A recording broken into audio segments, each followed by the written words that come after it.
All right, I brought you your discharge papers. You ready to get out of here? I'm ready to sleep in my own bed. Okay, good. Well, before you go, I have to go over a couple things with you, okay? Okay. All right.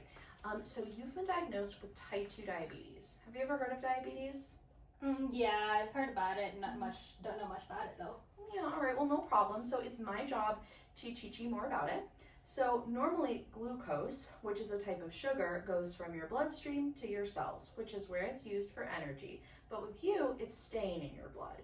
So we don't want it in your blood, we want it in your cells. So in order to make that happen and manage this condition, we're gonna start you on medication, go over some important things to know, and get you scheduled for follow-up appointments every 3 months to check on your progress. Do you have any questions about what I just said? Don't think so. Okay, well, feel free to ask questions at any point if something isn't making sense. I know this can feel like a lot of information. Okay.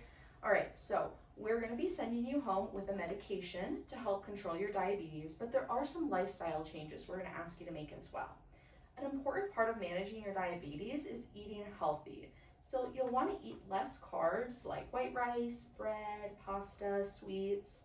And if you do want to eat rice or bread, it's best to swap for healthier carbs like whole wheat bread and brown rice. So you should also try and eat lean meats like chicken and vegetables like broccoli. Do you have any trouble accessing fresh and healthy foods like that? Yeah, sometimes there's a grocery store that's kind of far away and it's expensive too, so it's tough to get out there. But we do have a convenience store close by that I like to shop at, and there's fruit and cheese packs there. Okay, well that's good. So I understand that getting healthy food can be hard and it can be expensive. Even a piece of fruit and cheese is a great snack option if you're needing something easy. And we've included some resources on nutrition in your discharge papers. Okay. So the next thing I'd like to discuss is follow-up care. So do you have a doctor that you typically see? Yeah, but it's been a while since I've seen him. All right, well that's no problem. But when you are discharged, it'll be important for you to follow up with that primary care doc and let them know about your diagnosis. They'll be able to help manage your condition without coming all the way to the hospital. So they'll also be able to give you your vaccines like your flu, your COVID shot, and it's important for you to stay up to date with these kinds of immunizations since your condition does make you more likely to get sick. Okay, I understand. I'll give him a call. Trust me, my wife will make sure of that. Well, that's great. It'll be important to have the support of your wife and family while you're making these changes. So lastly, I'd like to talk to you a bit about alcohol cessation. So with your new medication, metformin, it can be dangerous to drink too much while taking the drug. So since that's the case, it will be important for you to decrease the amount of alcohol you drink or stop drinking altogether. Oh boy.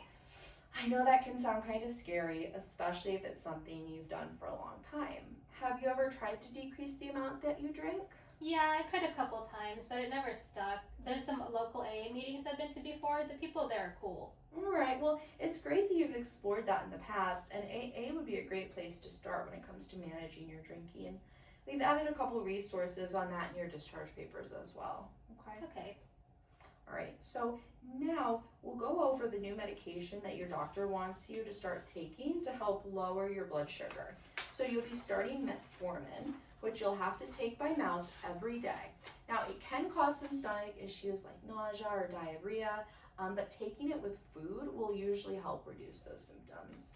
Other side effects can be like anxiety or sleepiness, so just something to watch out for. When do you have to take it?